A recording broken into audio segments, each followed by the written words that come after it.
자, 일단 이 문제가 왜 불거졌는지부터 봐야죠. 최근에 중국의 커머스 업체인 알리익스프레스 그리고 테무가 굉장히 공격적인 마케팅을 하고 있습니다. 국내 광고는 물론이고 입소문을 타고 많은 국내 이용자가 급증하고 있죠. 원래는 이런 외국산 제품들은 중간에 무역 상사나 무역업자를 통해 통관이 되어 들어와서 국내 시장을 통해 구매를 하는 게 일반적인 모습이었고, 그 이전에 해외 직구를 하던 사람들은 별도의 품목에서 제한적으로 존재했을 뿐입니다. 그렇지만 이제는 많은 사람들이 스마트폰이나 PC를 통해서 마치 국내에서 쇼핑몰을 이용하듯이 해외 직구를 할 수 있게 되었거든요. 문제는 정상적인 통관을 거친 해외 제품들은 그만큼 안정성에서 검증을 받고 들어오지만 해외 직구 물품들은 그렇지 못하다는 겁니다. 물론 통관을 거치고 KC마크를 받은 제품들도 100% 안전한 것은 아니에요. 어느 제품들이나 하자가 있거나 또는 검증에서 놓치는 것도 있기 마련이죠. 그렇지만 해외 직구 물품들은 이런 최소한의 검증조차도 받지 않고 들어온다는 게 문제였죠. 그러다 보니까 최근에 아동용 왕구에서 다량의 발암 물질이 검출되고 있거나 혹은 불량 배터리를 사용하는 제품들이 화재가 나는 등의 피해가 속출하고 있습니다. 당연히 정부도 이런 문제에 대해서 대책을 세울 수밖에 없겠죠.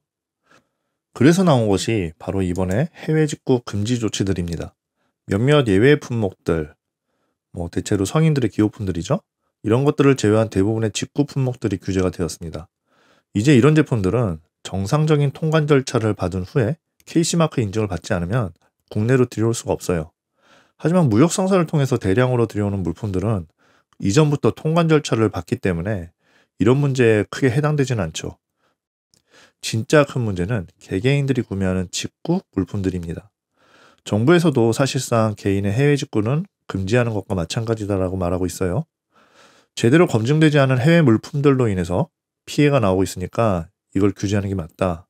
이런 정부의 입장도 그렇게 틀린 건 아니에요. 하지만 이 해외 직구 금지 조치는 굉장히 커다란 문제점을 가지고 있습니다. 이 얘기를 하기 이전에 먼저 사전에 과거의 이야기를 하나 해둘 필요가 있어요. 여러분은 이 사람이 누군지 아시나요? 바로 여러분이 좋아하는 아이폰을 만든 애플, 그 애플의 설립자 중 한 사람인 스티브 워즈니악입니다. 아마 IT에 관심이 없다면 애플의 설립자를 스티브 잡스 정도로만 알고 있을 거예요. 하지만 실제로 애플의 설립 초반에 가장 큰 기여를 한 인물은 스티브 잡스가 아니라 스티브 워즈니악이었습니다. 스티브 워즈니악은 대학을 중퇴하고 HP에 입사해서 일을 하고 있었죠. 하지만 틈틈이 취미 삼아서 컴퓨터를 만들었어요. 네, 정말 취미 삼아서 컴퓨터를 만들었습니다. 당시 컴퓨터라는 것은 집채만한 크기로 주로 정부나 기업이 사용하는 것들이었죠. 하지만 워즈니악은 자신의 집에서 취미 삼아 부품을 사거나 모아서 개인이 사용할 수 있는 컴퓨터를 만들었습니다. 이게 바로 애플 컴퓨터였죠. 그리고 이걸 당시에 알고 지내던 사람에게 보여주고 팔아보기로 결정을 했는데 바로 이 인물이 바로 스티브 잡스였습니다. 집에서 틈틈이 컴퓨터를 만든다? 요즘에도 하기 어려운 발상인 것 같지만 의외로 그렇지가 않아요. 1970년대의 미국은 전기전자 산업이 엄청나게 발전하던 시기였어요. 각종 트랜지스터 같은 반도체들이 여러 가지 모양새로 나오고 이걸 응용해가지고 여러 가지 전기장치를 만드는 동호회라든가 취미를 하는 사람들이 무척 많았거든요. 라디오를 직접 만드는 건 기본이고 전자계산기나 직접 프로그래밍을 해서 메모리에 명령을 넣을 수 있는 마이크로 컴퓨터 같은 것들도 개인들이 부품을 모아 만들 수 있었어요. 그리고 이런 제작품들 중에 최초의 컴퓨터 게임이었던 인베이더도 있었습니다. 개인용 컴퓨터를 만든다는 발상은 워즈니악만 하고 있었던 게 아니에요. 꽤 많은 사람들이 그런 작업을 시도하고 있었고 또 성과를 냈습니다. 하지만 정말로 개인이 편리하게 이용할 수 있는 개인용 컴퓨터를 완성했던 것은 스티브 워즈니악이었고 이걸 시장에 내놓은 곳이 바로 애플 컴퓨터였죠. 1980년대에 실리콘밸리가 육성이 될 수 있었던 기반에는 이렇게 전자제품들을 조립하거나 만드는 사람들이 있었고 이들이 그 부품들을 모을 수 있었던 것은 당시 미국뿐만 아니라 일본, 한국, 대만 등 개발도상국들에서 부품들이 만들어져서 미국에서 저렴하게 팔렸던 것도 그 이유였어요. 이후에 컴퓨터는 더 발전을 해서 더 이상 개인이 취미 삼아 만들 수 있는 물건이 아니게 되었고 반도체가 고도화되면서 이런 단순 전자기기들이 더 이상 시장에서 팔리지 않게 되긴 했지만 대신 컴퓨터를 보조할 수 있는 서드파티 시장은 오히려 더 커졌거든요. 1990년대에 대만의 전자회사들이 바로 이런 컴퓨터 부품들을 전 세계에 팔아대고 있었죠. 2000년대에는 그 자리를 중국이 차지하게 됩니다. 중국은 세계의 공장이라고 불릴 정도로 거의 모든 제품들을 생산하고 있었고, 당연히 이제 자기 개인 취미나 아니면 작은 공장에서 제품을 개발할 때 이런 중국에서 생산된 부품들이 반드시 필요한 시대가 됐어요. 심지어 개인용 스마트폰의 배터리나 작은 부품조차도 중국에서 수입하지 않으면 찾기 힘들기도 하죠.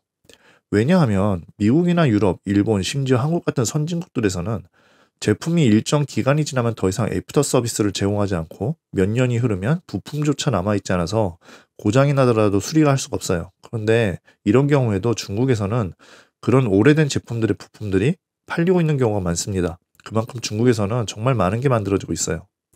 중요한 건 이제는 그런 부품들이 필요한 사용자들은 반드시 중국에서 그걸 얻어야 한다는 겁니다.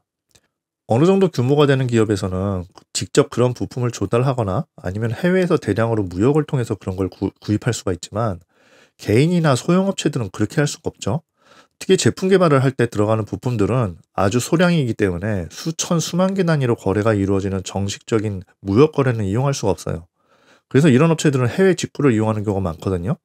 정부의 이번 해외 직구 금지의 가장 큰 문제점은 개인의 취미용 완구나 전자제품 구매를 막는 그 자체보다는 앞으로 새로운 제품이 개발되거나 혹은 그런 개발을 위해 스스로 교육하거나 경험을 쌓아가는 전문 인력의 성장을 가로막는다는 게 더 큰 문제예요. 정책을 만드는 고위 공무원이나 정치인들의 눈에는 삼성이나 LG 같은 대기업들이 이런 일을 하는 것으로 착각하는 경우가 많은데, 실제로는 전혀 그렇지 않습니다. 컴퓨터 산업 전체를 봐도 한국의 인류 기업인 삼성은 그렇게 오래된 업체가 아니에요. 휴로패커드는 80년, IBM은 100년이 넘는 기업이고, 이들이 컴퓨터 업종에 손을 댄 기간은 삼성이 반도체를 만든 기간의 2배가 넘거든요. 그리고 그 기간 동안 수많은 기라성 같은 전자업체들이 흥하고 몰락을 반복했습니다. 솔직히 말해서 한국도 당장은 삼성이나 LG 혹은 네이버나 카카오 같은 기업들이 IT 분야에서 큰 성과를 내고 있긴 하지만 10수년 뒤에 이런 기업들이 그대로 남아있을지는 아무도 몰라요. 아니, IT 업종의 역사를 되돌아보면 10년 안에 국내 10위권 내의 IT 업체들 중에 순위권에 남아있을 업체가 얼마나 될지는 오히려 회의적으로 보는 게 현실적일 겁니다. 일본의 경우에도 소니나 파나소닉 같은 1970년대 기라성 같았던 전자업체들이 지금은 몰락해버리거나 살아남아 있어도 예전같이 못한 경우가 많죠. 우리나라라고 크게 다르지 않아요. IT는 기술이 선도하는 업종이고 그 기술은 시시각각으로 매년 바뀌거든요. 성장을 조금이라도 멈추면 바로 도태되는 게 이쪽의 특성이에요. 그래서 항상 신규 업체들이 빠르게 성장을 해주는 게 중요하기도 합니다. 지금 미국에서 가장 잘 나가는 IT 업체인 구글이나 메타는 생겨난 지 20년도 안 됐어요. 그리고 그 밑에서 빠르게 성장해 추격해오는 후발주자들도 굉장히 많아요. 우리나라도 현재의 경제가 더 성장하거나 적어도 현상이라도 유지하려면 삼성, LG, 현대 같은 기존의 대기업들이 아니라 신규 업체들이 빠르게 치고 올라와 줘야 됩니다. 이거는 자본주의 경제의 기본이에요. 그리고 이런 신규 업체들이 성장을 하려면 그만큼 많은 개인이나 소형업체들이 자신들의 아이디어를 가지고 새로운 제품을 개발하거나 혹은 취미삼아 해보는 경험이 큰 밑거름이 되어야 되는 거예요. 그러나 이런 과정이 필요한 거는 다름 아닌 무수한 실험과 시도들이거든요. 만유인력의 법칙을 발견한 아이작 뉴턴은 어린 시절에 하늘을 날아보겠다고 폭풍 속에서 바람을 안고 절벽에서 뛰어내리다가 다리를 다치기도 했고요. 이런 시도들을 이어받은 라이트 형제가 자전거 가게에서 여러 가지 부품들을 사모아서 최초의 비행기를 만들어냈습니다. 한국은 공업화를 통해서 선진국이 된 나라지만 의외로 이렇게 개개인의 발명이나 발견을 통해서 성장하는 경우가 적어요. 그만큼 교육이 뒷받침되지 못했다는 소리이기도 하죠. 그럼에도 학생들이 혹은 개인들이 여러 가지 시도를 하고 제품을 만드는 과정에서 앞으로 우리나라의 경제를 이끌어갈 기업으로 성장할지도 모를 기회들은 지금 어디선가 이루어지고 있을지도 몰라요. 문제는 해외 직구를 금지한다는 것은 쉽게 말해서 이런 무수한 시도들을 가로막을 수 있다는 겁니다. 1970년대에 미국에서 워지니아기 최초의 개인용 컴퓨터를 만들 수 있었던 것은 미국 내에 값싼 반도체들을 만들어서 파는 기업들이 많았기 때문이었죠. 하지만 지금 한국에서는 어떤 개인이나 중소기업이 어떤 제품을 개발할 때 필요한 부품을 만들어주는 기업이 존재할까요? 아니요, 전혀 없습니다. 한국에서 부품, 이른바 중간재 시장은 이미 빠르게 중국으로 옮겨갔거든요. 전부 중국에서 만들어져요. 그러니 한국에서 어떤 사람이 뭔가 아이디어를 가지고 제품을 만들어 보려고 한다고 했을 때 해외 직구를 통하지 않으면 부품을 조달할 방법은 없습니다. 지금 정부는 안전이라는 이유로 이런 미래를 짊어질 수 있는 기회를 차단하고 있는 거예요. 중국산 배터리가 위험할지는 모르지만 그 배터리를 이용해서 세계 최고의 드론이나 전기차를 만들어낼 수 있을지도 몰라요. 그 가능성을 차단해버린 거, 결국 우리의 미래를 차단한 거라고 저는 보거든요. 삼성과 LG, 현대, 혹은 네이버나 카카오가 언제까지 한국의 경제를 이끌어줄까요? 세상에 절대로 영원한 건 없습니다. 이거는 경제의 역사를 조금만 공부하면 알 수가 있어요. 그 대단했던 애플도 한때는 망할 뻔한 거를 아십니까? 쫓겨났던 스티브 잡스가 다시 복귀해서 기존의 사업들을 축소시키거나 취소하고 나중에 스마트폰을 개발하게 되면서 지금의 애플이 될 수 있었던 거죠. 만일 그런 기회가 존재하지 않았다면 애플은 지금 존재하지 않을 거예요. 윤석열 정부가 총선에서 패배한 이후에 뭔가 쫓기듯이 이런 일 저런 일 하듯이 보이는데 자꾸 조급하게 밀어붙이려고 하는 것은 그렇게 좋아 보이지 않아요. 전에도 말했듯이 윤석열 정부의 가장 큰 단점은 꼼꼼함이 부족하다는 거거든요. 해외 직구 제품들로 인해서 어린이들의 왕국에서 발암물질이 나오고 중국산 배터리에 불량이 생기는 문제들은 거기에 맞게 맞춤형 정책을 내놓으면 돼요. 근데 이걸 해외 직구 금지라는 초강력 규제로 해결하려고 하고 있어요. 마치 집 화장실 문이 고장이 났는데 드라이버와 드릴을 이용해서 경첩만 잘 고치면 되는 문제를 해머를 들고 와서 화장실 자체를 박살을 내는 식으로 하고 있어요. 화장실이 없어지면 화장실 문을 고칠 필요도 없겠죠.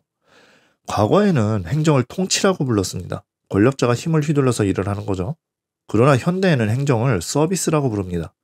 윤석열 정부는 서비스의 기본이 뭔지 배워야 될 것 같아요. 중국의 권력자인 마오쩌둥이 대륙을 석권한 뒤에 서방을 앞지르겠다면서 대약진 운동을 벌이죠. 그 과정에서 농업 생산량을 늘리겠다면서 곡식을 먹는 새들을 모두 잡아 죽이라고 명령을 합니다. 그래서 수천만 명의 농민들이 한 사람당 수십 마리씩의 새를 잡아 죽이죠. 그러자 수십억 마리의 새들이 사라집니다. 그리고 어떻게 됐을까요? 새들이 사라지게 되니까 새들이 잡아먹던 곤충들이 기하급수적으로 번식을 하고 불어납니다. 그리고 이 병충해들로 인해서 어마어마한 흉년이 와요. 그리고 기근이 닥쳐서 수천만 명의 농민들이 굶어 죽었습니다. 눈앞에 곡식을 먹는 새를 잡자고 수천만 명의 인민을 죽여버린 것은 다름 아닌 통치자의 그릇된 고집이었죠. 서비스의 기본은 다름 아닌 바로 고객의 입장에서 바라보는 거예요. 정부가 국민의 목소리를 직접 경청하지 않고 곁에 있는 힘있거나 돈 많은 기업들의 목소리 혹은 소수의 이해관계자들의 주장에만 귀를 기울일 때 그것은 서비스가 아니라 폭정이 되는 거죠. 지금 하고 있는 것이 누구를 위한 것인지, 누구를 위한 정치를 하고 있는지 대통령 스스로 한 번쯤 되돌아봤으면 좋겠습니다.